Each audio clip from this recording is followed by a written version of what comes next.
খলিফাতুল মুসলিমিন হযরত উমর রাদিয়াল্লাহু তাআলা রাত্রিবেলায় রাষ্ট্রীয় সম্পদগুলা গণনা করতেছেন। এমন অবস্থায় আলী রাদিয়াল্লাহু তাআলা ওনার মধ্যে গিয়ে প্রবেশ করলেন। উমর, পারমিশন দাও, যদি পারমিশন দাও তোমার ঘরে আমি প্রবেশ করব। কারণ আল্লাহ রাব্বুল আলামিন কোরআনে ঘোষণা করেছেন, কেউ যদি কারো ঘরে প্রবেশ করে সর্বপ্রথম তার কাছে সালাম দাও আর তার কাছ থেকে অনুমতি নিয়ে প্রবেশ করো। জোরে বলেন সুবহানাল্লাহ। এখন সুলমায়েরা হযরত আলী রাদিয়াল্লাহু তাআলা, ওমর আমার কিছু কাজ আছে, তোমার কাছে কাজের জন্য এসেছি। হযরত ওমর রাদিয়াল্লাহু তাআলা বলেন, আলী রে, কেন এসেছো? ব্যক্তিগত কোনো দরকারে এসেছো না সরকারি কোনো কাজে এসেছো, জনগণের কোনো কাজে এসেছো কিনা আমাকে আগে বলো। হযরত আলী রাদিয়াল্লাহু তাআলা বলেন, আরে ওমর, আমি ব্যক্তিগত দরকারে এসেছি, জনগণের দরকারে আমি আসি নাই। এমনি হযরত ওমর রাদিয়াল্লাহু তাআলা যেই বাতিটি ছিল ওই বাতিটি উনি নিভাইয়া নিলেন। হযরত আলী রাদিয়াল্লাহু তাআলা ঘরে প্রবেশ করার পরে বলেন, এ ওমর, কি কইলা? আমি না তোমার ঘরে প্রবেশ করব। আরে ওমর, আমি তোমার ঘরে প্রবেশ করব আর তুমি বাতিটা বন্ধ করে দিলাই, তুমি তো আমাকে অপমান করলা। কারণ আপনি যদি কারো ঘরে যান আর যদি বাতি অফ করে ফেলে তাহলে অপমান বোধ লাগবে। জোরে বলেন ঠিক না বেঠিক? আপনি কেন বাতি অফ করে দিলেন বুঝতে পারলেন না। হযরত ওমর রাদিয়াল্লাহু তাআলা বলেন, আলী শুনে নাও, আমি যে বসেছি এটা রাষ্ট্রীয় কাজে বসেছি, রাষ্ট্রীয় বাতি নিয়ে আমি বসেছি রাষ্ট্রীয় কাজ করার জন্য। এখন তোমার আমার পার্সোনাল ব্যক্তিগত কাজ যদি আমি করি ওই রাষ্ট্রীয় বাতি জ্বালাইয়া কিয়ামতের কঠিন ময়দানে আমি ওমরকে আসামির কাঠ গড়ায় দাঁড়াইয়া জবাবদিহি করতে হবে। কেমন ছিল ইসলামী রাষ্ট্র ব্যবস্থা, কেমন ছিল ইসলামী আদর্শগুলা? আল্লাহর নবী বিশ্বনবী রাহমাতুল আলামিনের জীবন থেকে অনেক আদর্শ পাওয়া যায়, সাহাবা কেরামের জিন্দেগি থেকে অনেক আদর্শ পাওয়া যায়। হযরত ওমর রাদিয়াল্লাহু তাআলা ঘর থেকে বাইরে হয়ে গেছেন, প্রচন্ড গরম, আরবের মরুভূমি অঞ্চল, প্রচন্ড গরম, জুতা পায়ে রেখে চলা সম্ভব হয় না। ওনার পায়ে জুতা নাই, ফুটন্ত আগুনের মতো আংরা হয়ে গেছে, ওই বালুর মধ্যে উনি হেঁটে হেঁটে যাইতেছেন। আলী রাদিয়াল্লাহু তাআলা, ওমর আমিরুল মুমিনিন, আপনি কোথায় যান? আপনি এইভাবে খালি পাবে কেন যান গো? ওরে ওমর, দিনের বেলায় না গিয়ে রাত্রে বেলায় গেলে কি হয় না? মরুভূমি অঞ্চল, তোমার না কষ্ট হবে? একটু সময়ের জন্য আপনি আসেন আমার ঘরের মধ্যে বিশ্রাম নেবেন। বিশ্রাম নেওয়ার পরে যখন সন্ধ্যা হবে তখন আপনি বাইর হয়ে যাবেন। হযরত ওমর রাদিয়াল্লাহু তাআলা বলেন, আমি কেন বাইর হয়েছি জানোনি?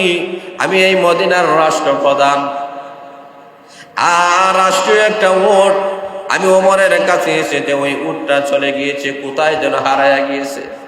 হারানো বিজ্ঞপ্তি। জোরে বলেন ঠিক না বেঠিক?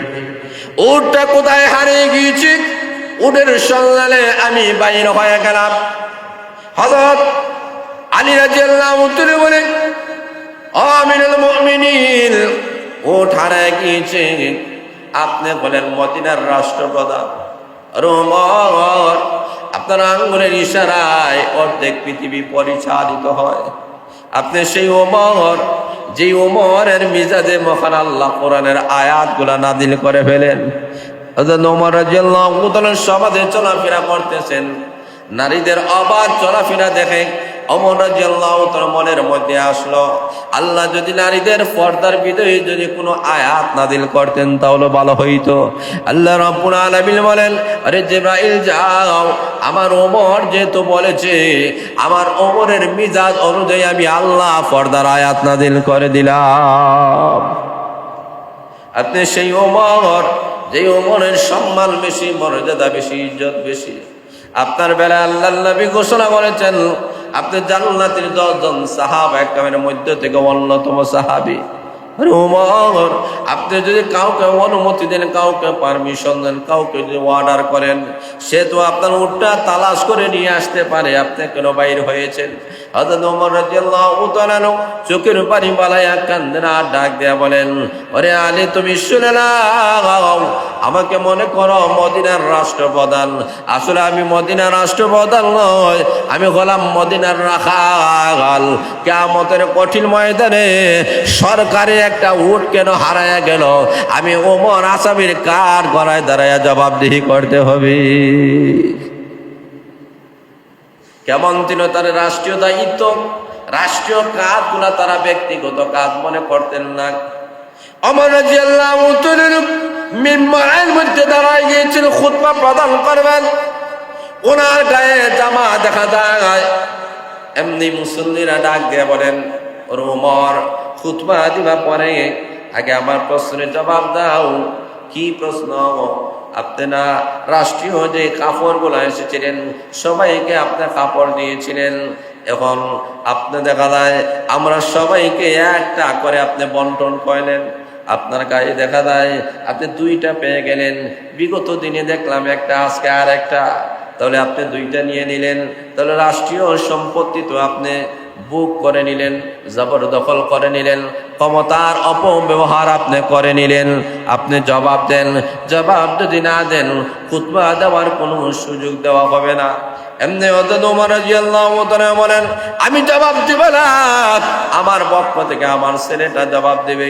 ছেলে দাঁড়ায় বলে, ওর মুসল্লিরা তোমরা শুনে নাও, আমিও একটা জামা পেয়েছিলাম, আমার বাবাও একটা জামা পেয়েছিল, আমার বাবার জামাটা আজকে ময়লা হয়ে গেছে, এই কারণে আমি সন্তান হিসাবে আজকে আমার বাবা খুতবা দিবেন, আমার জামাটাও আমার বাবাকে আজকের দিনের জন্য হাদিয়া দিয়ে দিলাম। কেমন ভাবে তারা ছিলেন, রাষ্ট্রীয় মাল, জনগণের মালগুলো তারা আত্মসাৎ করেন নাই। আজকে আমাদের সমাজের মধ্যে দেখবেন জনগণের মালগুলো আত্মসাৎ করা হয়, এটা কখনো করা যাবে না। কারণ জনগণের মাল আপনি যদি কোনো অন্যায় কোনো ব্যক্তির সাথে করেন, ক্ষমা চাইতে পারেন, জোরে বলেন ঠিক না বেঠিক? আর যদি একাধিক মানুষের সঙ্গে অন্যায় করেন, একাধিক মানুষের সম্পত্তি যদি আপনি গ্রহণ করেন, এই সম্পত্তিগুলা গ্রাস করার পরে এই সম্পত্তিগুলার ক্ষমা চাওয়ার কোনো সুযোগ আপনার নাই, জোরে বলেন ঠিক না বেঠিক? ইয়া আইয়ুহাল্লাযীনা আমানু لا تدخلوا بيوتا غير بيوتكم حتى تستأنسوا وتسلموا على أهلها।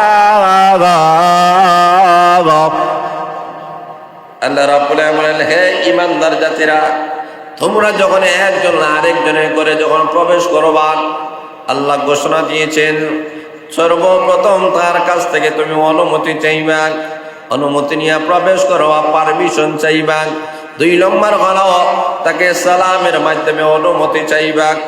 আল্লাহ রাব্বুল আলামিন মুমিন বান্দা আর বান্দীদেরকে আল্লাহ রাব্বুল আলামিন সামাজিক শিষ্টাচার মহান আল্লাহ শিক্ষা দিয়েছেন, কোরআন নাযিল করে আল্লাহ জানায় দিয়েছেন, কারো ঘরে এমনি তুমি প্রবেশ করতে পারো না, তার অনুমতি ছাড়া আর তার পারমিশন ছাড়া, সালাম দেওয়া ছাড়া একজন মুমিন আরেকজন মুমিনের ঘরে যাইতে পারে না, জোরে বলে ঠিক না বেঠিক? তাহলে এই দেখেই আল্লাহ রাসূল ঘোষণা দিয়েছেন, সালামের মাধ্যমে অনুমতির মাধ্যমে যখন আপনি আপনার আরেকজনের ঘরে প্রবেশ করবেন, তখন অনুমতি নিলে এই লোকটা চুর হবে না, ডাকাত হবে না, সন্ত্রাস হবে না, জোরে বলেন ঠিক না বেঠিক? এরা চুর যারা হয় এরা তো অনুমতি লাগে না, ডাকাতের অনুমতি লাগে, সন্ত্রাসীর কোনো অনুমতি লাগে না। এই কারণে আল্লাহ বলছেন, একজন মুমিন আরেকজন মুমিনের ঘরে, একজন আরেকজনের ঘরে যদি প্রবেশ করতে হয় তার অনুমতি নিতে হবে, অনুমতি ছাড়া তার ঘরে প্রবেশ করা যাবে না। আল্লাহ রাসূল সাল্লাল্লাহু আলাইহি ওয়াসাল্লাম কেমন শিষ্টাচার, কেমন সামাজিকতা আল্লাহ কোরআন নাযিল করে আমাদেরকে জানায় দিয়েছেন। এই একটা মাত্র আয়াতের প্রভাব এতই বেশি যে আজকে সামাজিক যে অবক্ষয় হচ্ছে, এই অবক্ষয়ের অন্যতম কারণ হচ্ছে কি, একজন আরেকজনের ঘরে আমরা প্রবেশ করি কিন্তু তার কাছ থেকে অনুমতি নেই না, জোরে বলেন ঠিক না ঠিক? তখন আপনি যদি একজন আরেকজনের ঘরে গিয়ে প্রবেশ করেন অনুমতি ছাড়া, তাহলে সে হয়তো করে নাই, দরজা খোলা আছে, আপনি করে প্রবেশ করছেন, তার অনুমতি ছাড়া প্রবেশ করছেন, হয়তো সেখানে মোবাইল থাকতে পারে, যারা বলে ঠিক না ঠিক, ল্যাপটপ থাকতে পারে, সেখানে বিভিন্ন ধরনের ট্যাব থাকতে পারে, মহামূল্যবান জিনিস থাকতে পারে, অনুমতি ছাড়া প্রবেশ করছেন, আপনি ওই জিনিস নিয়ে চুরি করে নিয়ে আসতে পারেন, যারা বলে ঠিক না ঠিক? আর আপনি যদি অনুমতি নেন, তো অনুমতি নিলে মালিক দেখবে যে আপনাকে প্রবেশ করার উপযুক্ত মনে করে কিনা। কিন্তু উপযুক্ত মনে করে সে আপনাকে পারমিশন দিবে, উপযুক্ত যদি মনে না করে সে পারমিশন দিবে না, যারা বলে ঠিক না ঠিক?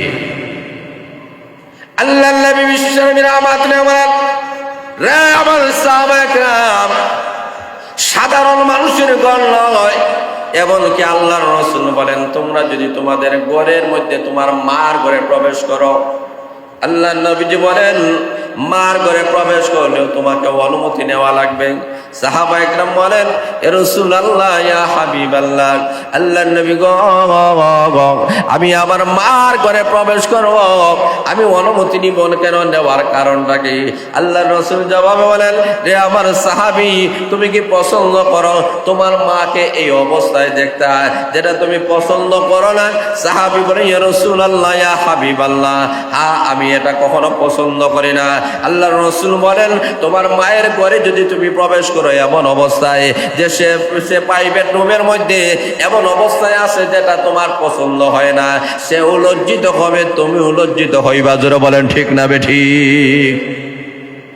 এই কারণে আল্লাহ নবী বিশ্বনবী রাহমাতুল্লাহ বলেন তুমি যদি কারো ঘরে প্রবেশ করো, তোমার বাবার রুমে যদি সন্তান প্রবেশ করতে হয়, বাবার কাছ থেকে অনুমতি নিবা, মার কাছ থেকে অনুমতি নিবা। বোনের রুমে যদি যুবতী আপনার বোন আছে, তার ঘরে প্রবেশ করতে হলে ভাইয়ের অনুমতি নিতে হবে, জোরে বলেন ঠিক না বেটে? ভাইয়ের রুমে বোন প্রবেশ করবে, অনুমতি নিতে হবে, কারণ তার প্রাইভেট রুমের মধ্যে হয়তো তার শরীরে কাপড় থাকবে না, এমন অবস্থায় থাকতে পারে, জোরে বলেন ঠিক না বেঠিক? তখন আপনি গেলেন অনুমতি ছাড়া, সেও লজ্জিত হবে, আপনিও লজ্জিত হবেন, জোরে বলেন ঠিক না বেঠিক?